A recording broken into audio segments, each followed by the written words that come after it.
Bonsoir au sommaire, un nouveau commerce au centre-ville, un projet qui arrive à son terme au collège, une conférence sur la course landaise, des échos de l'Assemblée générale de l'entraide agenmosienne. Mais pour commencer, nous recevons Philippe Frati.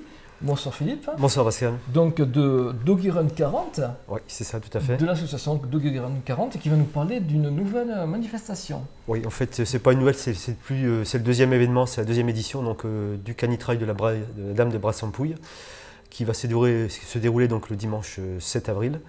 Le point de rendez-vous, c'est le foyer rural. Donc, cette année, donc, on repropose donc, cette formule donc, de canitrail plus de canirando.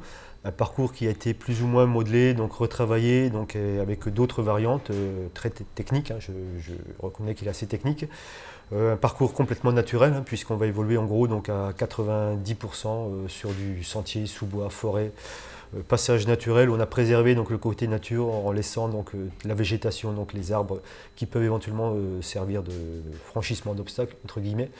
Et on respecte ce côté donc, naturel donc, de ce tracé qui est simplement magnifique, quoi. Tu peux nous rappeler les catégories, qui est-ce qui peut concourir, Oui. comment ça se passe? Alors, donc, il y a un règlement, il faut savoir que dans le canitrail, il y a un règlement donc, qui est régi donc, par les fédérations. Hein. Donc, nous, en ce qui nous concerne, on est régi par la Fédération française des sports de traîneau. Il faut déjà donc, que le chien ait 18 mois pour pouvoir donc, prétendre à la pratique de la discipline. Et puis, par rapport donc, aux tranches d'âge, donc, là, donc, ce sera ouvert à partir de la catégorie junior, senior, et puis les catégories donc, vétérans, donc hommes et femmes. Alors on peut courir, on peut être en vélo, en trottinette? Non, là c'est uniquement donc, que de la course. Que de la course? Pour la partie oui. donc, canitrail. Et c'est pour ça que tu parlais des obstacles évidemment. Voilà, tout à fait. Ouais. D'accord. Et on peut aussi, donc on a la canirando, hein, pour les personnes qui ne veulent pas donc, ou qui ne sont pas, donc, qui n'aiment pas forcément courir pour autant. Le parcours est un petit peu plus court puisque là donc, on va partir sur 7 km 500. C'est un parcours qui est commun. Il y a juste là une petite boucle hein, qui fait que les marcheurs n'auront pas donc, à prendre. Mais le parcours, donc, de départ et arrivée, donc, c'est un parcours qui est commun. Donc, c'est une canirando qui est aussi ouverte donc, aux pratiquants donc, qui veulent faire une activité donc, de loisir donc, avec leur chien. Et une découverte éventuellement, c'est possible? Bien sûr. Personnes qui font la première fois cette. Oui, on lance aussi, hein, donc, on lance aussi hein, cette possibilité donc, de personnes qui n'ont jamais donc, pratiqué cette discipline, qui ne connaissent pas du tout donc, la discipline, qui veulent donc, voir, donc, qui veulent faire un test. On a aussi hein, donc, du matériel. Et on peut éventuellement, donc on a des chiens qui sont sociabilisés, qui ont l'habitude d'être en contact avec d'autres chiens, qui sont très faciles donc à mener. Donc ça peut être aussi, donc, avec quelques conseils, une première découverte et une bonne approche hein, pour leur permettre d'évoluer par la suite dans cette discipline, quoi. Comment on fait pour s'inscrire? Alors pour s'inscrire, donc on a la possibilité de nous retrouver donc sur la page Facebook Doggy Run 40. Là vous retrouverez donc directement donc un bulletin d'inscription donc qui est en ligne. Et puis à ce moment-là, donc à l'adresse mail doggyRun40@gmail.com tout simplement. Le numéro de téléphone qui est sur les affiches, je crois, oui. Hein, c'est ça. Hein, donc 06 17 09 47 04 directement donc pour l'association. Et puis voilà, donc on espère que tout ira bien. Tu comptes sur combien d'inscriptions à peu près? Là, ça a démarré un petit peu mollement donc, au départ, et puis là, donc, on va se retrouver donc, facilement donc, avec une quarantaine sur le canitrail, une trentaine sur la rando, donc, ce qui est assez encourageant. Donc, c'est vrai que les gens aujourd'hui donc, attendent souvent donc, le dernier moment pour s'inscrire, donc on est assez donc, confiant de ce côté-là. Très bien. Est-ce que tu peux nous rappeler la date, le oui. lieu, si tu veux bien? Donc le dimanche 7 avril, donc à partir de 9h15 et 9h30 pour la rando. Donc le point de rendez-vous, le foyer rural de Brassampouille. Donc voilà, venez nombreux, même si vous ne participez pas, donc pour le plaisir voir un peu comment évoluent donc, les binômes, hein, puisque c'est un binôme, le chien plus le maître, donc c'est une discipline tout à fait donc, remarquable. Si je peux me permettre, je voulais en profiter, hein, parce que c'est vrai que je n'ai pas trop l'occasion souvent de le faire, c'est de remercier donc, les membres de mon bureau donc, et puis toutes les personnes hein, qui œuvrent autour de moi donc, pour la réalisation de cette manifestation. Bon, parce que ça 11 km 300, donc quand on sait que c'est pratiquement que de la forêt du sous-bois, on a quand même donc, un peu de nettoyage et d'entretien de parcours à faire. Je remercie au passage aussi la municipalité de Brassampouille qui vraiment joue vraiment le jeu, donc qui nous donne donc cette possibilité de pratique et de discipline. Donc c'est vraiment donc un plus pour nous, donc vraiment c'est remarquable. On a bien ce message, bravo. Merci bravo pour cette belle manifestation. Merci Pascal, merci de m'avoir reçu, merci beaucoup. Encore un nouveau commerce à Agenmo. Cette fois-ci, il s'agit d'un restaurant marocain. Alors, Monsieur Taïra, je suis d'origine marocaine. Voilà, je suis restaurateur depuis une vingtaine d'années. Et voilà, et on a déjà des établissements sur l'Ador, tout ça. Voilà. Alors, j'ai ouvert un restaurant, restauration rapide, qui présente du kebab, tacos, burger. Et voilà, et du couscous sur commande. On fait de la spécialité un peu marocaine. On a des gâteaux orientaux. Et voilà, pour les jeunes, pour tout âge. Voilà. Et pourquoi avez-vous choisi Agenmo? Parce que c'est une petite ville sympathique, on va dire, sportive, dynamique. Et voilà, j'ai entendu qu'il n'y avait pas grand-chose pour les jeunes, tout ça, voilà, en termes de tout ce qui est rapide. Et voilà, j'ai choisi. Forcément, j'ai pas mal de la clientèle qui venait manger chez moi hier soir l'Ador, et voilà. Et vous dites pour les jeunes, mais alors les gens un peu plus âgés, on ne peut pas venir? Oui, aussi, c'est pour ça que je vous dis, on a tout âge. On a du couscous, on sur commande, on a des tagines, on fait de la pâtisserie orientale, après on a tout, hein, si vous voyez un petit peu, on a des assiettes qui proposent des viandes grillées, tout ça, et un peu de tout, on va dire pour tout âge. Donc là, on est en train de regarder le kebab. Alors expliquez-nous, comment ça se prépare? Alors, c'est une broche à kebab qui compose de 2 viandes, c'est du veau et de la dinde. Alors, mariné avec des épices orientales, tout ça, voilà, seulement. Et donc, ça cuit là pendant combien de temps? Là, ça cuit au fur et à mesure, on coupe et ça cuit. Ça met 10 minutes, un quart d'heure, ça cuit. Dès que la couche est cuite, on la coupe et ça a une autre cuire, on commence à cuire. Et c'est vous qui préparez là, cet ensemble ou vous l'achetez déjà tout prêt? Non, moi je l'achète déjà tout prêt. Ouais. Comme on n'est pas équipé pour faire de la viande comme ça, transmettre la viande, non. On est déjà tout équipé déjà, tout est déjà acheté comme ça, ouais. Alors quels sont les prix pratiqués? Alors les prix c'est entre 5 € et 8 €, hein, avec la boisson et frites compris. Hein. Et quels sont les horaires d'ouverture? Alors les horaires de lundi au samedi, midi et soir, de midi à 14 h et de 18 h à 22 h 30 et le dimanche soir de 18 h à 22 h. Voilà, pour l'instant. Bien, je vous remercie. Samedi matin, à la salle Chalos, l'entraide agenmosienne tenait son assemblée générale. Bien, bonjour. Est-ce que vous pourriez nous dire d'abord ce qu'est l'entraide agenmosienne? L'entraide agenmosienne est une association qui a été créée en 1977 pour les familles qui ont des nécessités. Donc, elle fait un colis par mois. Elle le prend à la plateforme à Mont-de-Marsan, à la banque alimentaire, et on fait aussi avec la collecte alimentaire annuelle. Donc tous les mois, ils ont un colis et on a des familles... En moyenne, en 2018, on a eu 580 familles sur les 12 mois qui peuvent être composées de 1 jusqu'à 5, voire même 6 personnes. Donc les colis sont préparés de façon à ce qu'ils aient des denrées alimentaires et ainsi que des produits de première nécessité. Mais alors, pour pouvoir avoir ces colis, il faut quand même faire certaines démarches. Voilà, il suffit de demander un rendez-vous en mairie, on les reçoit et ensuite on monte un dossier. Et après on les reçoit au bout de 2 mois et après tous les 6 mois. Donc ils ont le colis accordé pour 1 mois. Nous avons aussi la mairie de Mans et de Casalis qui nous donne une subvention. Donc nous prenons aussi les familles de Mans et de Casalis. Ah oui, sinon ce sont que les familles d'Agenmo. Les familles d'Agenmo, voilà, parce qu'il y a une subvention qui a été demandée, donc il n'y a que le maire de Mans et de Casalis qui ont répondu d'accord, tout à fait d'accord, donc nous donnons aux bénéficiaires des 2 villages. Et donc les familles n'ont pas à donner de l'argent là? Non, du tout. Non, tout est gratuit, c'est tous les mois. Voilà. Et le colis est assez conséquent quand même. Oui, donnez-moi un exemple à peu près. Alors on essaye de donner en moyenne 6 litres de lait par personne. Suivant le foyer, hein, c'est ça, suivant le nombre de personnes dans le foyer. C'est-à-dire qu'il y a environ à peu près minimum 1 pack de lait par personne pour 1 mois. Beaucoup de congelés. Donc que ce soit des légumes, que ce soit des glaces, voilà. Après on a aussi du frais en légumes, fruits, des conserves de légumes, des conserves de crème chocolatée, de salade de fruits, café, huile, chocolat, pâtes. Et donc tout à l'heure vous me disiez que la banque alimentaire vous donne, mais est-ce que vous-même vous achetez parfois? Oui, voilà, nous on achète après au kilo. Ça s'achète au kilo. Ce qui a été donné 1 fois par an, avec la collecte alimentaire, nous, après, c'est au poids. Donc, suivant ce qu'on nous donne, on règle après, tous les mois. On paye la banque alimentaire au kilo. Et parfois, on a besoin d'aller compléter dans des magasins, comme ça nous est arrivé l'été dernier, en partie, parce qu'il y avait eu un souci au niveau de la banque alimentaire, au niveau des congélateurs, ils avaient tout perdu. Donc nous, on s'est retrouvés à ne avoir aucun congelé à distribuer aux bénéficiaires. Donc avec Madame Peralta, on est allé, on a fait les magasins et on a acheté des glaces, des choses comme ça, pour que les familles, et en particulier les enfants, aient des petits plaisirs. Et est-ce que les magasins, genre Carrefour, Intermarché, tout ça, Lidl, vous donnent parfois un coup de main? Non.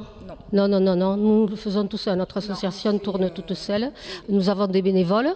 Nous avons une trentaine de bénévoles. Donc, une fois par mois. Et est-ce que, par exemple, quand une famille est dans la détresse, qui ne soit pas seulement alimentaire, est-ce que vous leur venez en aide aussi? Non, c'est juste l'alimentaire, nous, simplement. Juste l'alimentaire. Bien, écoutez, merci. Merci beaucoup. Merci à vous. Dans le cadre du programme Culture en herbe, des élèves de 3e ont réalisé un projet. Donc, le collège d'Agetmont a été sélectionné cette année pour un projet Culture en herbe. C'est un projet de partenariat entre, d'une part, le collège, le conseil départemental des Landes, et puis un artiste qui a été sélectionné parce que son projet avait des affinités avec le nôtre. Nous, on avait choisi de s'engager sur la thématique de l'engagement.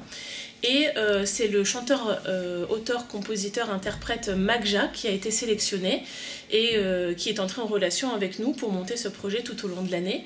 Donc Culture en herbe, c'est faire travailler les élèves d'une classe sur un projet avec l'artiste. Ici, on a décidé donc de créer des chansons et 11 chansons ont été créées cette année. Et puis on a essayé aussi de décliner tout ce projet avec les autres élèves de 3e. Donc il y a des expositions qui sont en cours de préparation. Il y a des diaporamas et des lectures de textes qui seront aussi présents lors de la restitution. Et puis on va donc créer une espèce de fil rouge autour de l'engagement. Donc ça a permis aussi de se questionner sur ce qu'est l'engagement et puis comment on devient citoyen, comment on peut s'engager aujourd'hui dans notre société. Alors, comment ça a commencé ? Donc nous avons fait ce projet avec le chanteur Magja.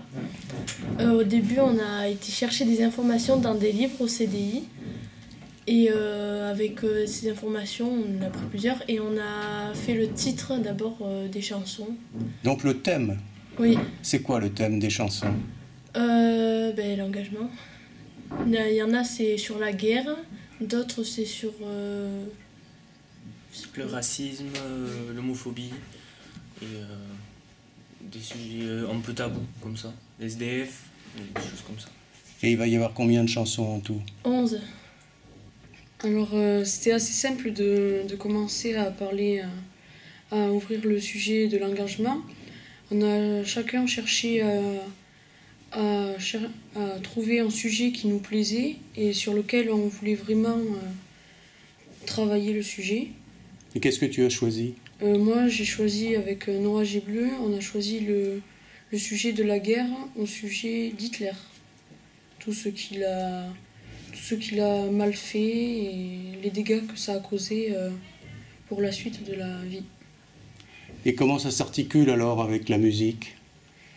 Tout d'abord, on a écrit nos chansons et puis après, Magja il est revenu et nous avons créé les mélodies et puis après, nous avons commencé à trouver le rythme sur la musique par rapport à notre texte et maintenant, il ne reste plus qu'à s'entraîner pour la présentation. Et pour la musique, ça va se passer comment ? Alors, Magja a fait appel à son associé Raphaël, qui est un compositeur de musique, qui nous a créé les mélodies qui seront jouées par des professeurs et d'autres élèves avec les instruments qu'ils pratiquent. Ok. Et c'est quel style de musique ? Différents... c'est du rap Il y a un peu de piano, de rock, de guitare, il y a un peu de toutes les sortes de musique. Et le spectacle aura lieu quand ? Le spectacle aura lieu le 9 avril. À 19h à la salle Aquitaine. Merci. La course landaise vue par Didier Gouet, tel était le thème de la conférence animée par l'ancien écarteur 3 fois champion de France mardi soir à la médiathèque. Accompagnés de Maxime Dessat et Alexandre Bey, ils ont pendant pratiquement 2 heures échangé avec un public composé de novices mais aussi de grands connaisseurs. Voilà, on a l'honneur d'accueillir Didier, Alexandre et Maxime pour vous présenter cette soirée sur la course landaise. Voilà, nous on avait souhaité développer une partie sur la course landaise parce qu'on développe le thème du patrimoine cette année sur la médiathèque. Voilà, il était paru normal de parler de la course landaise dans ce thème-là. On est en compétition, je parle, la seule tauromachie qui se pratique avec des femelles, avec des vaches, et non pas avec des taureaux. Même si pour le festival Arrêt Courage ou pour les Nuits du Taureau, nos champions affrontent des taureaux, on affronte des vaches. En course landaise, il y a ici le garçon qu'on appelle le cordier. Le but du jeu, c'est pour ne pas attraper l'écarteur, vous voyez, il doit donner un coup de corde pour dévier la tête de la vache. Et aussitôt l'écart fait, il doit relâcher pour que la vache s'entoure. Le meilleur coup de corde, c'est bien sûr quand l'écarteur va passer le plus près possible de la corde. Et c'est quand donc, le cordier va faire un superbe coup de corde. Sur l'écart intérieur, le cordier n'a normalement rien à faire. Pourquoi? Parce que l'écarteur va tourner côté corde. Vous voyez, là il était presque attiré, vous voyez la corde tendue, et il va relâcher pour que l'écarteur puisse tourner côté corde. Lui on appelle l'entraîneur, pas parce qu'il entraîne l'équipe toute la semaine, mais il va entraîner, il va placer la vache d'un côté ou de l'autre de l'arène, de manière à la préparer, vous voyez, il va la caler d'un côté ou de l'autre, ici des talanquères, et quand elle est prête, il va la lâcher. Mais pas n'importe comment. Pas n'importe comment. Il faut qu'il mette en place ce qu'on appelle ici la tétière, qui est l'anneau de cuir qui enserre les cornes de la vache. Et pourquoi il faut qu'il la mette en place? Et tout simplement, il faut qu'ici le nœud soit côté cordier. Parce que si on met le nœud ici, quand le cordier va tirer, c'est la tétière qui va glisser, et non pas la tête qui va plier. Avec 2 sortes d'écarts, dont l'écart extérieur, hein, on en a parlé de l'homme blanc, où l'écarteur va faire un grand saut, il va profiter du coup de corde du cordier pour tourner ce qu'on appelle l'écart extérieur, qui est l'écart le moins pointé, contrairement à celui-là, l'écart intérieur, où là on le voit, sans la protection du cordier, il va tromper la vache côté intérieur, et donc cet écart est bien sûr noté plus que l'écart extérieur. Regardez bien jamais, il fait un grand saut droit, la corde va commencer à être tendue, et là on ne sait pas où il va, c'est là où le cordier est fort, parce qu'au dernier moment, il pivote, et là il faut que le cordier La situation, c'est-à-dire il y a des vaches qui, pour les redresser, pour redresser leur course, il va falloir leur tourner l'écart intérieur. C'est-à-dire que là, on s'attend à avoir avec le cordier, donc admettons si le cordier Didier là, où je lui fais un signe de la tête ou un signe de la main pour les prévenir. Et il y a un autre écart où c'est à l'instinct, sur le dernier moment, on saute, on voit que si on va à l'extérieur, on ne peut pas passer parce que la vache arrive là. Et là, c'est au dernier moment. Et c'est au cordier de le voir. Des fois, il le voit. Des fois, il ne voit pas. Alors, et puis, il y a ça sur certaines vaches. Elle a pris l'écarteur. Et regardez, et bien elle ne bouge plus, elle doit lui dire écoute mon petit, je mets un 0, donc je vais me replacer, tu te relèves, et on prend la vache. Moi je serais resté couché à mon époque, mais il y a des courageux. Le saut périlleux c'est le saut le plus dangereux. Pourquoi? Parce que c'est le seul saut où on attaque la vache à la tête la première. Vous voyez? On part la tête, on doit faire une rotation, et pareil, retomber les 2 pieds au sol. Vous voyez? Il tape, il fait une rotation bien au-dessus. Il va continuer à tourner et il doit avoir les 2 pieds, tac, qui se plantent dans ça. Regardez ça. Rondade. Saut périlleux. Donc déjà il se tourne et on enchaîne. Oh, flip. Et saut périlleux. Tu t'entraînes toute l'année, c'est-à-dire est-ce que tu passes 3 fois par semaine en salle de gym du 1er janvier au 31 décembre? Alors, je vais en général 3 fois par semaine à la salle de musculation pour travailler la détente. Après je vais 1 ou 2 fois à la salle de gym pour travailler la technique. Et après, je vais courir en semaine comme ça pour garder le condition. Mais voilà, elle t'arrive où la vache? Ça dépend. Eh oui. Eh oui. Eh oui. Qu'est-ce que ça fait quand on voit les convenants là? Faut pas rater le saut là. Ah non, mais là, on se dit, il faut monter. Et vous avez découvert la course landaise comment? Alors, c'est mon père qui m'avait acheté des DVD et j'ai de suite accroché. Donc après, je suis allé voir les courses et c'est parti comme ça. Et toi, tu n'as pas eu de réticence chez toi, justement, quand tu leur as dit que tu voulais faire de la course landaise? Ma mère un peu, mais non. Ah, toujours les mamans. C'est pas possible, ça. La vache, c'est déjà, quand on l'a vécu, hyper difficile sur du sol, sans vache. Alors j'imagine qu'en plus, le timing est vraiment au rasoir parce que s'il saute avant, il retombe sur la vache. S'il saute après, c'est la vache qui l'embarque. Et ça, la vache, Ah, aïe aïe aïe là. Aïe aïe aïe aïe aïe, regardez Christophe Dussault, le maître de l'écart. Mais même quand on est un grand champion comme lui, mais quand on ne fait pas le bon travail. Et là, on ne va pas y sauter comme tout à l'heure. Hein. Regardez, là, on n'y va pas. Alors heureusement, voilà, on se fait aider. On a le droit là d'avoir la cape. Regardez la tête qui est passée à ça du sol. On a cru la catastrophe, et je vous le dis à chaque fois. Hein. Et regardez là, alors là c'est le sommet de ce qu'il ne faut pas faire quand on ne sait pas faire la rondade. Comment vous faites, vous les écarteurs? Vous vendez auprès d'un Canadair ou il y a une compétition On est engagé pour une saison avec son Canadair. C'est une licence qui dure une saison.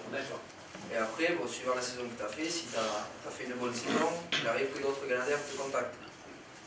Donc, tu vas voir les autres Canadaires pour voir ce qu'ils vont te dire, hein, c'est jamais. Et après, c'est une question d'arrangement. C'est juste une question d'arrangement. Et après, il ne faut pas regarder. Il y a des fois, quand tu es bien dans un endroit, tu sais ce que tu perds, mais tu n'es pas sûr de le gagner ailleurs. Donc il n'y a pas forcément. Voilà, tout ça. Moi, je trouve que c'est important, ça aussi. Mais les novios, tu as peur avant, mais si tu es bien dans ta tête, une fois qu'il sort, tu n'as plus peur. Là, à Dax, j'avais peur avant, juste avant qu'il sorte, j'avais peur. Et une fois qu'il est sorti, tu pars en courant et j'ai pas eu peur une seule fois. Parce qu'il faut être bien et il faut être en confiance, tout ça. Mais si tu es en confiance, pendant la sortie, tu n'as pas peur. D'autres questions? Eh bien, je vous remercie d'être venu.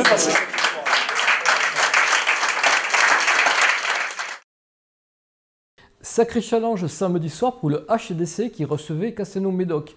Une magnifique victoire qui permet aux Rouges d'accéder à la seconde place de la poule derrière le Real Chalossé. Une fin de saison qui s'annonce passionnante.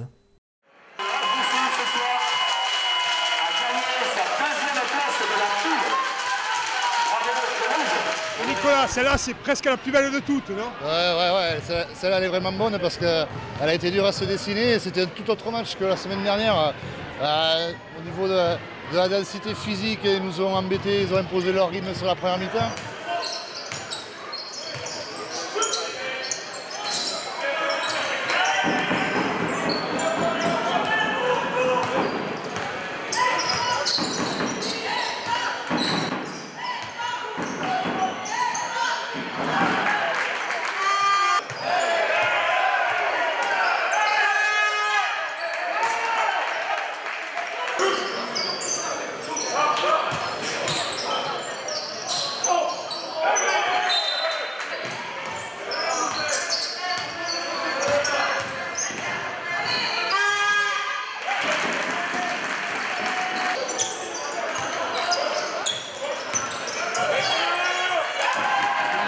Dans le vestiaire qu'il fallait vraiment que ce soit nous qui dictions le jeu. On a tenté les options défensives en deuxième mi-temps qui ont fonctionné, qui nous ont mis dans le rythme. Et derrière ça passe. Il y a une belle équipe en face. Et là, je suis vraiment content des garçons parce que j'avais besoin aussi de savoir si on était capable d'enchaîner des gros matchs dans l'adversité. Et puis ce soir, ils ont fait preuve de caractère. Donc c'est tout bénef ce soir et on gravit une marche de plus au classement. Donc voilà, il faut qu'on arrive à garder cette dynamique-là le plus longtemps possible.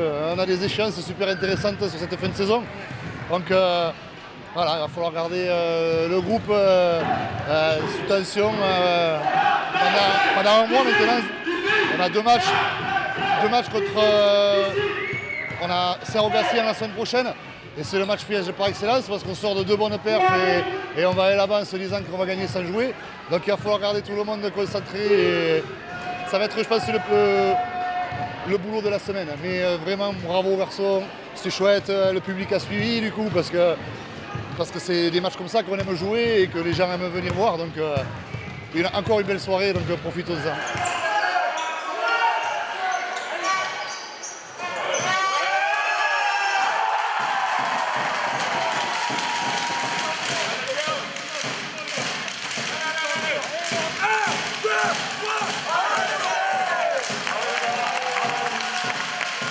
Pour ceux qui n'ont pas Facebook, voici le poisson d'avril auquel vous avez échappé. Lundi dernier, nous avons pu obtenir des documents émanant de la préfecture des Landes.